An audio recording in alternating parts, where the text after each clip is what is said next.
venue was the main art gallery of Alliance Francaise de Karachi French Cultural Center, where the theses of students of 33rd batch of photography diploma were displayed.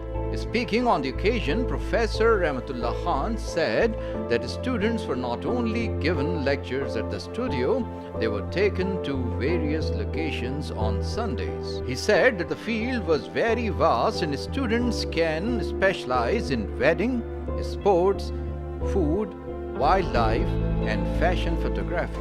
Raza Utan said that he was specializing in food and would continue to do so as a hobby. Mohammad Raza said that he too was specializing in snapping products.